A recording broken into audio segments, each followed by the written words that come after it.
Obsidian Gods, Book 1, Bordeaux's Folly. Chapter 12, Crushing Black. So we've a new haul destined for a Vassar-owned port by name of Vika, Saul said, addressing the whole crew from the Diggory's bridge. Should be a short run, nothing less than neat about it. A few crates of commodity goods. After that, we're bound back for the Sov by way of Turanda to drop off our guest in sickbay. Should have us on full shore leave this side of the next Earth Standard week. That'll be all. Saul finished his broadcast and sat back in his command chair. The bridge officers resumed their duties, busying themselves at the various stations that lined the walls. The bridge around him was a standard sovereignty design. Trademark stations were laid out along the walls. Astrometrics, environmentals, cargo control, and a combat station that controlled a less than adequate complement of defensive shielding and weapons batteries.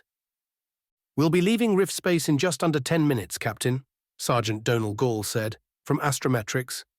"Great," said Saul. "Have Chief Aiden in cargo prepare the shipment." "Aye, sir," said the comms officer. "You know what? Belay that. I'll head down and speak with him myself," Saul said, hopping to his feet. The comms officer nodded. Down in the cargo bay, Aiden was busy stacking crates, using the bay's maglift. The place was haphazard, almost as if a herd of cattle had run through there. There were crates half opened, their contents scattered on the floor, and some propped at precarious and somewhat impressive angles. "What in green earth are you doing, Sergeant?" Saul said, hands itching to rest on his own hips. "You've a lot of nerve." Aiden said, "Been at it not more than a day, and you're already doubting me." "If doubt's what you'd call it, sure. What I'd more match it with is general confusion.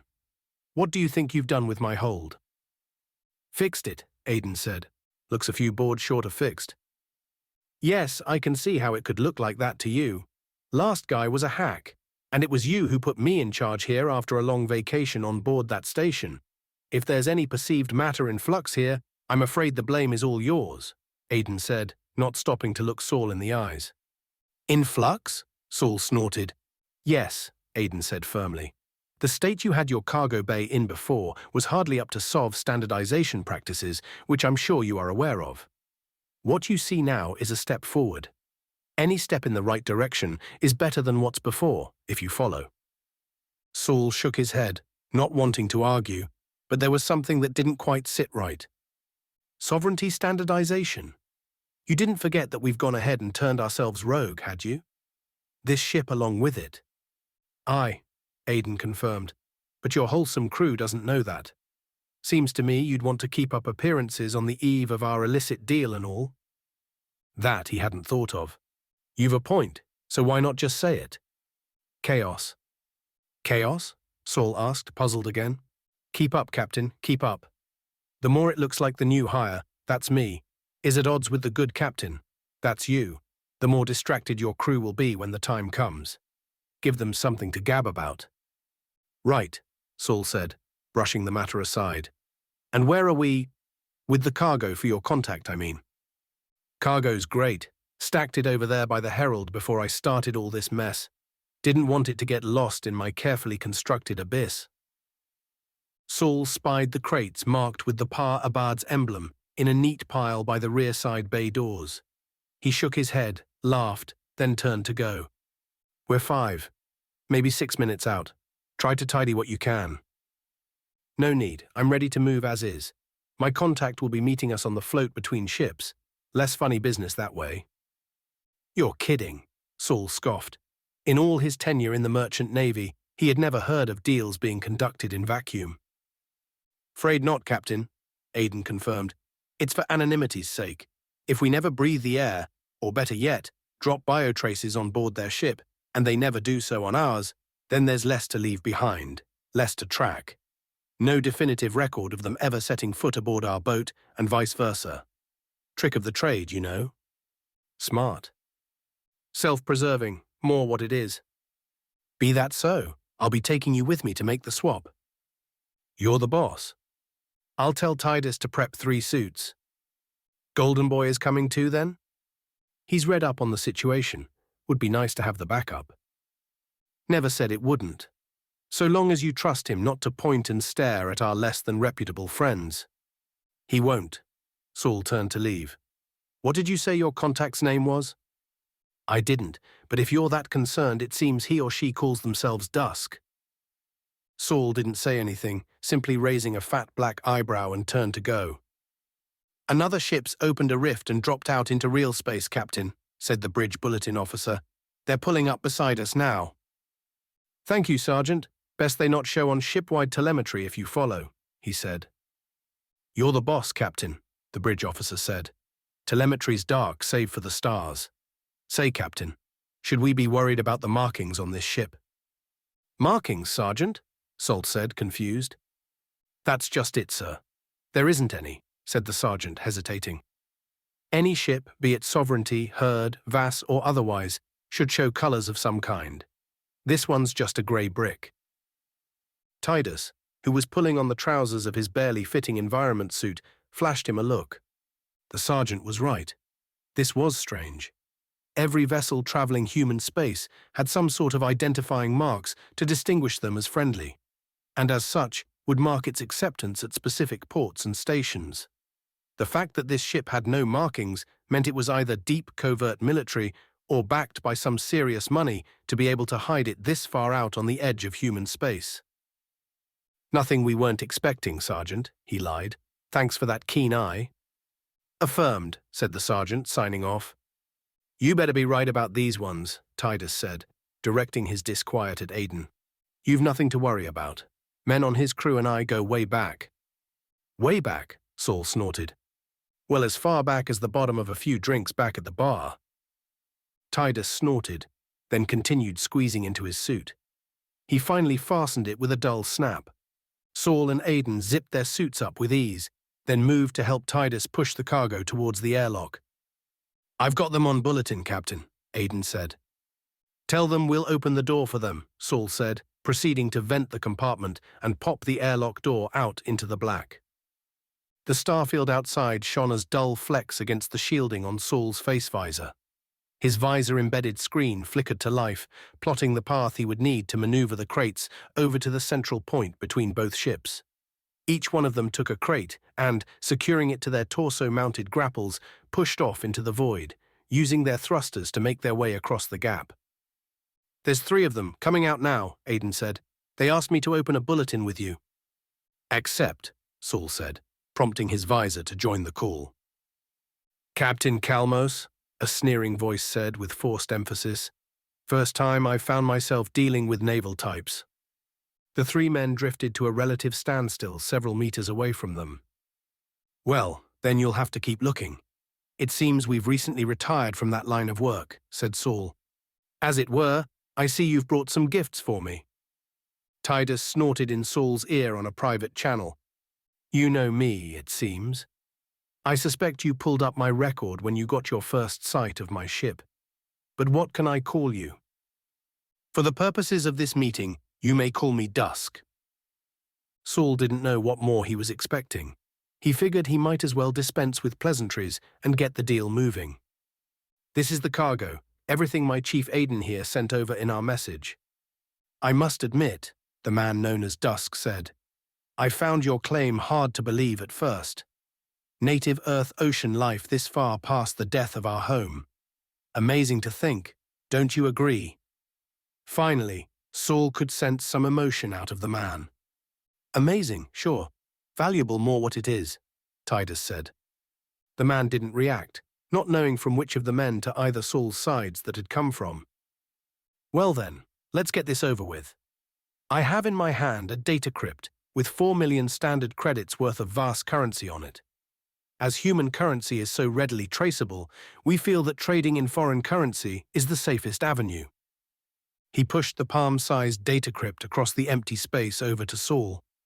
Saul, slightly perturbed by this new hitch, caught the data crypt, then paused. Chin up, Aiden said on a private channel. We're rich. After several moments of thinking, he motioned to Titus and Aiden to push over their crates, which the men accompanying Dusk then moved back towards their ship. You say this is all the goods you happened across? The man known as Dusk said, still floating where he had been. It is, Saul said, not wanting to mention Marge. You have yourself a fine day. Dusk turned and drifted back to his ship. Titus and Aidan were already heading back. Saul turned to move back towards the diggery before getting a call from Belcia, marked urgent. "Belcia, what is it?" Saul asked, pausing his flight back. "Sir, you better get back here," she said, his face appearing on his visor screen in emerald. She looked worried. "We're on our way back now. Deal's done." "Sir, I don't know how to tell you this. Gods, I don't even know how it is they all found out. But I knew what you were saying wasn't exactly the whole truth, with respect to the cargo and the girl in sickbay, of course." Saul's gut sank, knowing his flimsy lie had failed, though maybe he should have seen this coming. "Belcia, what are you saying?" he asked. "Seems I'm not the only one who thought that. See, some of the crew got a hold of the telemetry you'd been hiding. They know what you've done with the cargo, or at least guessed. Sir, it started as a bit of banter in the mess, then—" Her face was straining, trying not to show stress. Saul didn't want to interrupt her. "There's some die-hard sovereignty loyalists amongst our crew. Well, now there's talk of a full uprising. A mutiny." Mutiny? It had been a long time since he'd heard a claim like that, and that was back when he was being accused of it for ousting Aidan, or Pates as he was known then. "Belcia, are you safe?" he asked. Yes, or at least I think I—" "Good," he said. "And what about Lisa, the girl we picked up in the medbay?" "She's fine. Docbot is still tending to her. Saul, Captain, should I be worried?" "No, there's no need to worry until we know more. I'm on my way back now. Should be out of the suit in 15.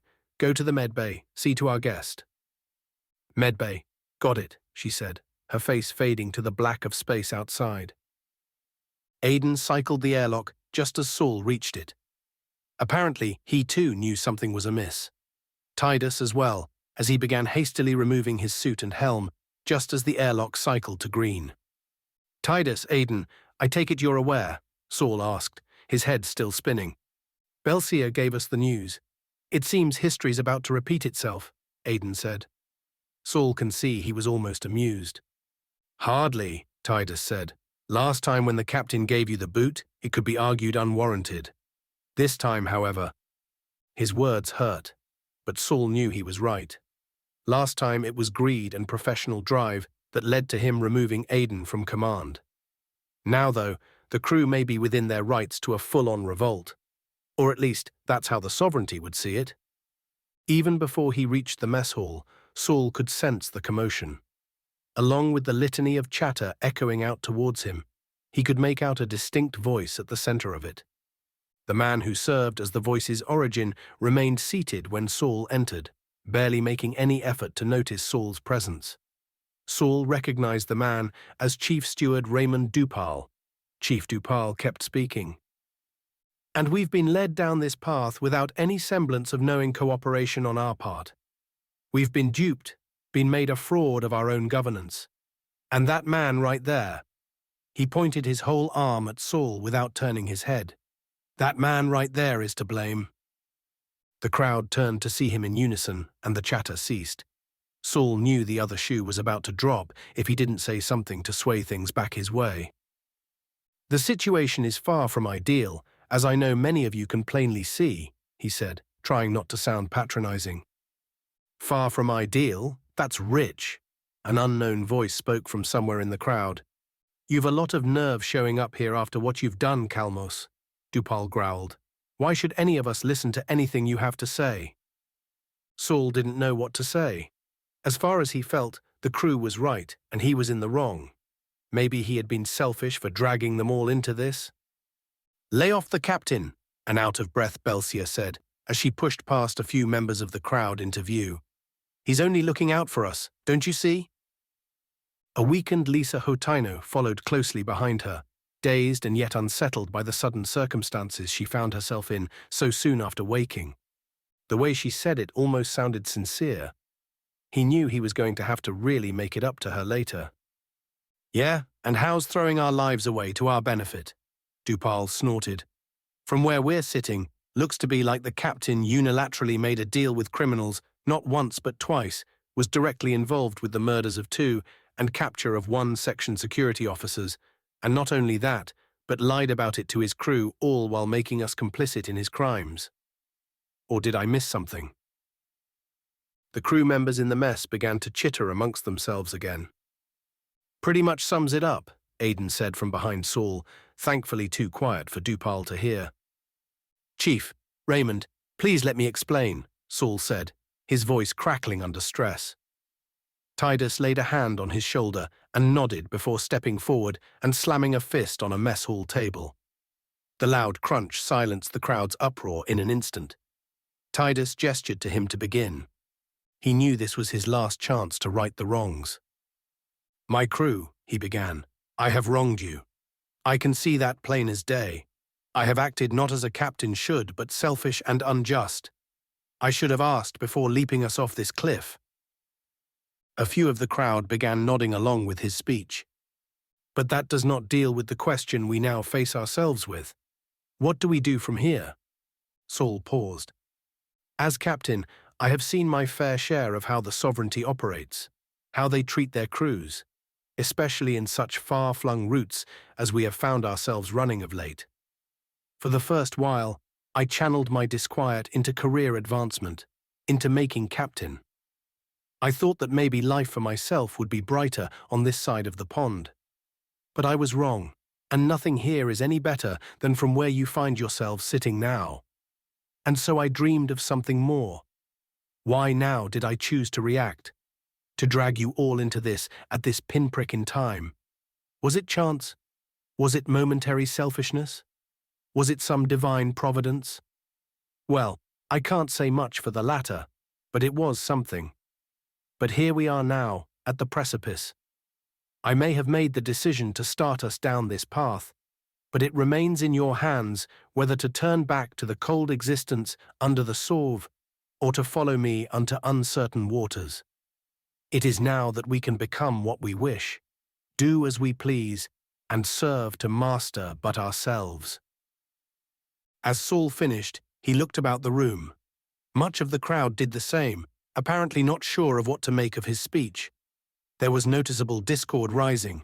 His words seemed to have reached a few of them. That's when the Diggory's general alarm sounded. The crowd froze, some looking to him, the rest looking towards Dupal for direction.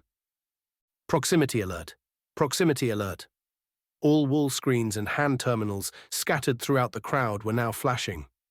Terran Sovereignty Navy ship Mercurial has entered the system with hostile intent. All hands report to stations. The crowd didn't wait. Instead, erupting into organized panic, they all made their way to stations. Through the commotion, Saul and Dupal stayed standing, staring at one another before Dupal disappeared into the flood of bodies. Captain, Sergeant Gall said, still dutifully on the bridge despite the commotion. Go ahead, Sergeant, Saul said, briskly making his way to the bridge. The TNS Mercurial's got a message here for me to play shipwide. They say they're going to broadcast it whether I help them or not. Sorry, Captain, he said, signing off. Renegade crew of the TMN Diggory. The voice rang throughout the Diggory's cabins, on all available loudspeakers, wall screens, and even patched through, and slaved all of the crew members' tablets, Saul's included. This is Commodore Lior Dervals of our Sovereignty Navy's Mercurial. A staunch bald man in a tightly tailored naval flight suit said, You are hereby in violation of solicitation of unwarranted individuals, guilty of both disruption of the peace and collective manslaughter of 8 individuals on Flotsam Station, and in gross default of the terms of your contract with our Navy's merchant arm, and by extension, our Queen. I hereby relinquish any and all claim your Captain Saul Kalmos has to the direction of the crew of the Diggory. Strip him of the ranks of lieutenant and captain, and place any and all that have acted in concert with him under arrest. Any who wish to avoid the appearance of collaboration with this individual must act to expel this cancer from your midst. Turn all parties involved over to me and allow the docking of our shuttle, and I will see that there is no need to escalate matters further. You have 1 hour. Saul was still halfway to the bridge when the broadcast ceased. He knew if the Mercurial and this Commodore Dervals wanted to, they could quickly overtake the Diggory's meager defenses. Just by the name, and by the man's clout, that the ship that was now bearing down on him was at least a light frigate, if not a full battleship. When it comes to losing control of their people, the sovereignty did not mess around. He noticed now that aside from some far-off muffled screams, he was alone in the corridor. Saul decided that it was time to run. He tapped Titus's icon on his tablet. "Sir," a harried Titus said, noticeably trying to direct crewmen from what looked like a starboard corridor. "Anything I can help with?" "Titus, I think it's time we left." "Left? I'm afraid you'll need to clarify." His thick accent rolling on thicker now, as stress seemed to be getting to him. "Pack your things and tell those you trust. We're getting out of here." "Repeat. You say we're leaving the diggery behind?" "Scuttle it, say your goodbyes, and leave behind the crew that don't want a chance at a better life," Saul said. He could tell Titus didn't like that, having spent the entirety of his tenure under Saul, acting as the conciliator. He didn't argue, however. Instead, he nodded and signed off. That was settled then, and wheels were turning, but his recruitment drive had only just begun. "Sergeant," Saul said, getting the torn sergeant back on bulletin. "Sergeant, can you read?" "Aye, Cap, what is it I call you?" "Saul will be fine," he said, not wanting to waste time protesting his apparent demotion. "Right, Saul, what can I help you with?" the sergeant said, still a little unsure. "I take it by your answer that you're still with me." "For the moment," the sergeant said, though that's a sentiment that not many of my compatriots share. "Read you," Saul said. "Get a message out shipwide. All crew that want to join up and escape this sinking ship meet in cargo. Anyone else who tries to stop us, best think twice. We're getting off this ship one way or another." "Aye," the sergeant said, not delaying. Next on his list was Belcia. "Chief Cardes, can I count on your support?" he said, dialing her just after his shipwide notice went out. "Saul, here's the thing," she said laboredly. "I've been speaking with Dupal and some of the others here. They may have a point. You may have been kind to me, training me all these years, but I think you are in the wrong. Maybe you should just turn yourself in." Her words hurt. "Belcia, Saul started to say, before Lisa came into view on Belcia's feed.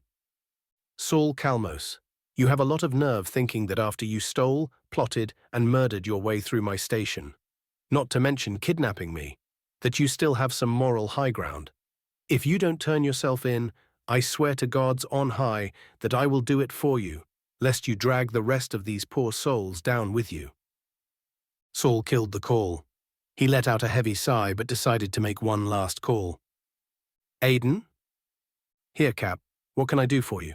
he said, seemingly unfazed by the events of the last few hours. "Any idea how the Sauve found us way out here?" Saul said, trying to think of something other than the sea that sloshed in front of him. "Your guess is far better than mine in this, I think," Aiden said, though maybe Dusk wasn't as scrupulous as I may have been led to know. Figures that unsavory types might be less than savory. Saul shook his head at that. "Where do you stand in all of this?"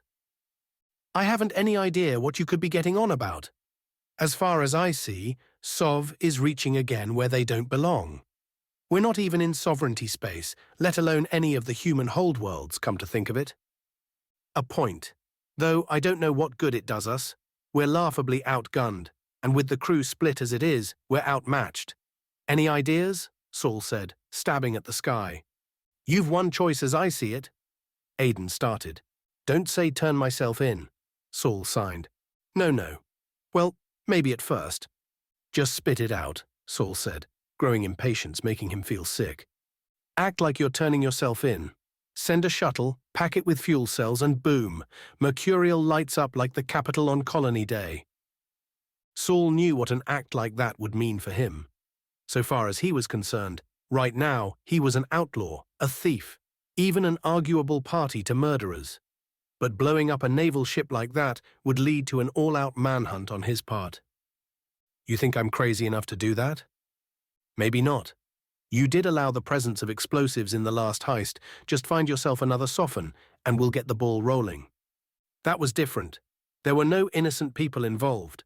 The crew on board the Mercurial has nothing to do with their Commodore's orders." And this time is any different. Seems to me that Lior de Vals is holding our whole crew accountable for our captain's actions. Why should his crew be treated any differently? Aiden reasoned. This is a black hole we're going down, Saul said tentatively. You know we're caught in rough waters.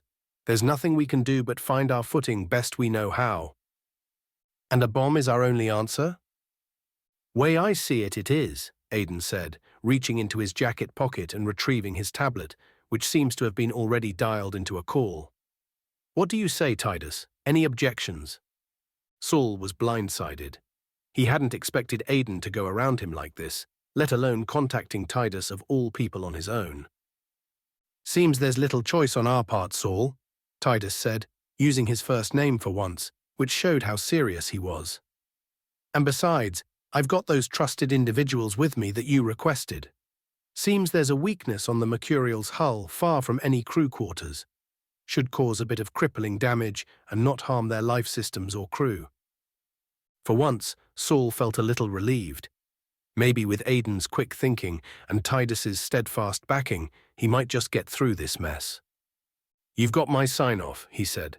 Titus, do what you need to do. And Aiden. Cap?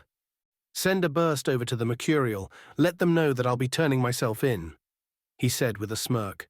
And maybe load up the Herald for departure in 30. Seems we've one extra shuttle taking up space in our bay. Also, see what you can do about tracking down whoever gave away our position to the Sovereignty. Ain't no reason for them to be showing up unannounced in this region of space. You've got it, Aiden said. Sir? Belcia said, joining the call. I thought I should tell you. Some of the crew are in an uproar over the Mercurial showing up. They think on top of everything that you've ratted us all out. I don't know why that makes any sense, but you better make it back to the mess hall. Dupal's at the head of a mob. They're starting to arm themselves. Belcia. Thanks, he said, not sure what else to say to her. He could feel the contention in her voice. He knew she disagreed with his actions over the last few days. Might I ask why you're telling me this?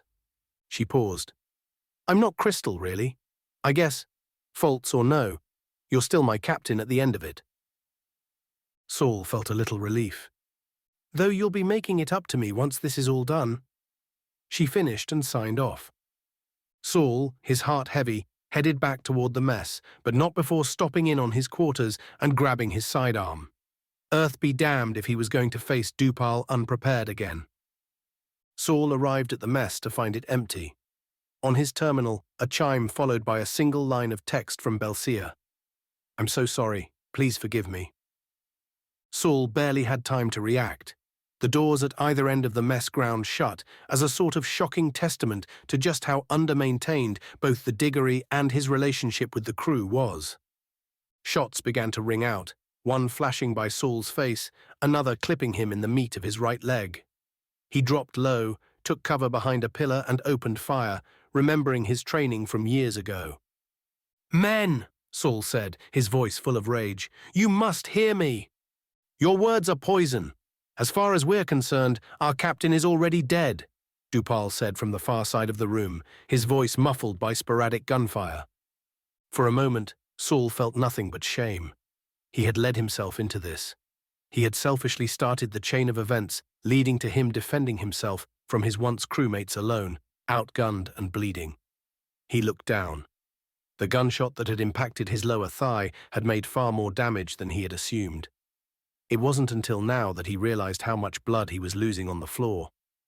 He took a few pot shots over the crate, hoping to force the men back. Even now, he cared for them. He knew he didn't want to harm them, despite his disregard for their livelihoods over the past few days. You're too late, Dupal, Saul said through clenched teeth. The Mercurial's gonna get hit. They'll be after all of us if we don't clear out of here, and soon. What have you done? Dupal screamed. Saul could hear footsteps, and he knew Dupal had left his cover. In the dark, the man's footsteps quickened, moving closer with a determinism he never knew he had possessed. Saul stepped out from cover, his arms raised. He dropped his sidearm, which came clambering down on the crate in front of him. Dupal didn't fire. Instead, he stopped abruptly with an almost cartoonish quickness. He still held his rifle high, leveled at Saul's chest. Saul could see the overwhelming hate in Dupal's eyes. His teeth were grating, flexing through the walls of his cheeks. Sweat dripped from his blood-soaked bald head, and it was clear to Saul that the mess hall hadn't been Dupal's first stop on his inquisition of the ship. He could feel it, his end creeping in with high tide. Dupal's terminal chirped. "That's it," Dupal said to the 4 men that followed up behind him. "We have authorization." Saul was confused. "I'm afraid you'll have to catch me up," Saul said. "Catch you up," Dupal said, the hate still brimming on his face. Saul could see something was different somehow, as if Dupal was keeping himself from smiling. "Fine. Seems de Vals has seen some light in the storm you conjured." "Oh yeah? And what's that?" Saul asked. "You've been deposed," Dupal said, the grin finally creeping through.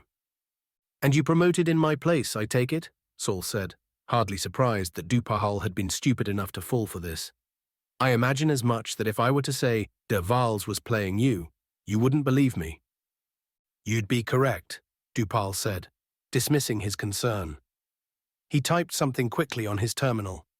"And now they've been made aware of your little shuttle bomb. I knew you were planning something when I didn't see you get on that shuttle before departing. Luring you to the mess, and hearing you just confirms it." "Dupal, you fool." Saul let his arms drop to his side. "Despite all that admittedly I've done to you, to the crew, this mistake of yours, I'm afraid, has cost us our lives." "Cap?" Aiden said, tapping into the mess's public comms. "Hold on there, Aiden. Our new captain and I are in the middle of a discussion." "New captain? Well, that didn't take long. I'm back on board for what, a week, and you're canned," Aiden said with a snort. He continued. "Well, that's far from potent. Seems our new captain just tried to send out a message over to the Mercurial, blowing a whistle on our carefully laid-out scheme. But don't worry, I stopped it. Put a handy new filter in the network a few days back that alerts me prior to any message going out." Dupal's face shifted back to rage, and he forced the barrel of his rifle against Saul's chest. "You son of a bitch," he said. "You realize what you've done?" "Besides theft, some light murder, and turning us pirate," Saul said sardonically, "I'm coming up empty." "You've torn us from our homes," Dupal spat. "Me, you, the crew. We will never be able to go back from this. We will never be able to see our families, our loved ones again. We will never again see home. You selfish fucking man." Dupal pushed again on the gun, tears forming on his face. "I hate to interrupt, but the Mercurial's hailing us," Belcia said, stepping out from behind Dupal. Saul hated to see her there, to have to stand with these men because of all he had done. He knew he had let her down, let them down. Instead, he stood firm. Now was not the time for more sorrow. "Patch it to the mess," Saul said, emotionless. Leo de Vals appeared on the mess's wall screen, his face shimmering in sullen emerald. "Your time has come to an end, Kalmos," Leo de Vals said. "And looks to me like you've met my newest emissary." He gestured to Dupal.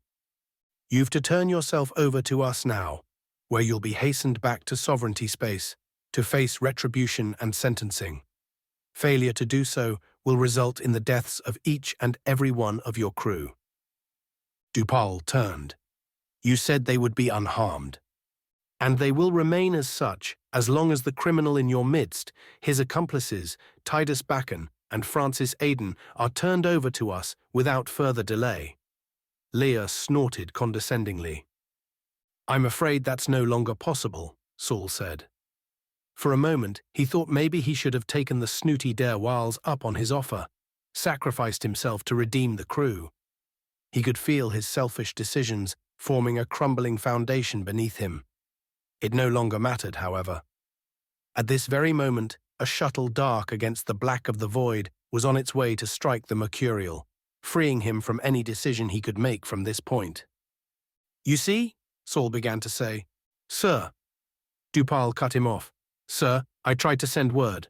This traitor and his accomplices, as you put it, have sent a bomb aboard the shuttle. You must act to destroy it." "You," Derval said, before being rocked from his seat by the sudden gravity of an eruption visible on the wall screen before dropping the feed. "Bullseye," Aiden said on the comms. Titus chimed in, "Direct hit to the Mercurial midship. Captain, if any time were a time to act, now would be it while we've bought this distraction." Dupal lowered his rifle, stunned. "All I wanted was to go home," he said before Aiden entered and swiftly walked up behind him, a hand cannon raised to the back of the man's skull, and pulled the trigger. Belcia dropped to her knees, sobbing. The men that had come in with Dupal dropped their weapons to the floor and stood helpless and uncertain. Saul, stony, walked over to Belcia. He hoisted her up, his adrenal shaking hands on his shoulders. "Belcia, I need you to get to the engine bay," he said, his voice stern. She looked up at him through a wall of tears. "I need you to get the diggery moving." "Titus, we're far from safety. I need you to rally as much of the crew as there is left. Get them to understand the danger we find ourselves in, regardless of how we got here. We act now or we die." He turned to Aiden. Aiden nodded and grabbed Dupal's half-headless corpse by the arm, dragging it out the way he came in. Several minutes later, the diggery began to leap away from the Mercurial at several thousand kilometers per second. The distance between them grew quickly, but somehow Saul felt as if the whole of the rift quarter wasn't enough to run in. He could see from his chair on the bridge that the Mercurial had taken massive damage to their rear cargo levels, engineering, and some unexpected referred damage reaching the crew levels. He hadn't expected to cause that amount of devastation. Perhaps in their haste to save themselves, they had miscalculated and piled even more deaths onto their record. It was then that he received a call direct to his private channel from Lior de Vals. He hadn't known that was possible, that a captain like de Vals had access to reach his private channel without access. Perhaps he was trying to be obvious before, broadcasting his intent shipwide to stir up disorder. Why then now did he choose to contact Saul directly? He accepted the call. "Seems I've underestimated you, Kalmus, though I should have seen this coming," de Vals said. Saul didn't respond, trying not to alert anyone around him. No witty response? "Well, I've got one. You tried to cripple me, cripple my ship, hurt me and my own. You have made an enemy this day, even if your attempt to cripple us had failed so laughably, Kalmus. Or shall I say, Kalmust?" The man chuckled, coughing as he did. Saul could hear even if he couldn't see the man. He knew he was injured. "What you have done, that comes with a price. I see you, Kalmus. I will hunt you. I will end you and yours. I know you have a son, see, and I'll be paying him a visit." Saul's heart sank. This man knew him, knew his record. He knew about his son. Saul had underestimated him. Saul also knew de Vals was rambling, stalling for something. But what? "You have made a grave miscalculation in doing the things that you did. You see, you've crippled my rift engines. Hats off to you for that, by the way." De Vals continued. "But what you failed to do was remove the capability from our main rail cannon. Goodbye, Kalmost, and let the universe be better for your absence." De Vals signed off, leaving Saul stunned. He had thought that after what had just happened with Dupal and the crew, that he had no more emotion left. Here, however, was poignant and abject fear. A fear he had never felt before, a fear deep in his bones. "Titus, open a rift. Set a course for Seraph system. Do it now," Saul said, petrified. "Captain," Belcia said from engineering. "Captain, we aren't ready. Dupal's men forced me to put the rift engine into full shutdown. It's going to be several minutes before she's back up." Fear forced Saul from his chair, despite his leg throbbing, still dripping with blood. He walked over to Titus's terminal and spoke slowly and quietly enough for no one else to hear. "Titus, tell me you see it." I see it," he said, pointing to the rail round that was streaking towards them at a significant fraction of light speed. The two of them stood, staring at the terminal screen, unable to move. Minutes bled into years as they watched the round rocket closer. Saul could feel the gods calling his name, just pleaded for his time to be up. He thought of all he did, all the lives he had irreparably changed over the last few days. Saul thought of Belcia, her trust in him forever ruined. He thought of Titus, standing beside him like he did in all things, and how he had suffered for it. He thought of his son, Cole. "Sir?" Belsia's voice blared on the bridge wall screen. "Sir, I think we are about there. We're far from acceptable operating parameter guidelines, but she'll do us." "Titus!" Saul barked. The diggery lurched, a vast, shapeless, ship-size rift in the universe opening, forming itself around the front of the hull. The rift expanded slowly and unevenly due to the engine's unpreparedness. Saul could feel his stomach turn to knots, nausea overtaking him. Several of the crew retched, some on their stations in front of them. Titus and Saul tried to reach their seats, strapping themselves in. The view on the ship's wall screen of the rift at first showed the black of the void, then narrowed into a small prick of light that expanded to show a system at the other end. Another starfield appeared, expanding into view as they moved into the rift, the ship's hull lamenting and shaking.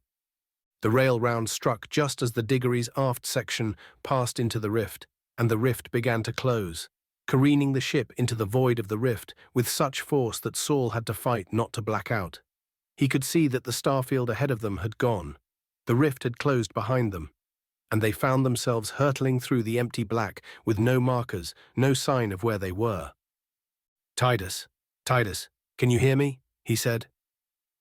Titus was folded over his station, his arms limp at his sides. Blood was running down his wrists.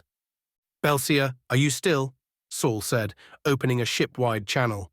"Yeah, Crystal," she said, her voice ragged, the connection unstable and filled with static. "Can you get us out of here?" Saul asked. "First need to find out where here is. But yeah, I think I can," she said. From her voice, it was obvious to Saul that she was on her feet, hustling about the engineering level. "Ship's gravity is still on, so that's nice," Saul said. "Yeah, well, they built these old freighters to last then, it seems, Captain." "Yes, Belsia?" "You do have a plan for when we're all out of this, right? I mean, it's not all been just one horrible disaster to the next, without some sort of end goal." "The end goal's moved so many times I can't see straight anymore," Saul said honestly. "Was afraid you'd say something like that. Promise me one thing." "What's that?" "Promise you won't say that to the crew when they wake. Hell, they've been through a few things, and the last they need is no hope. Just lie if you have to," she said, signing off. A sudden batch of telemetry appeared on Saul's terminal sent from Belsia's. He smiled and activated it.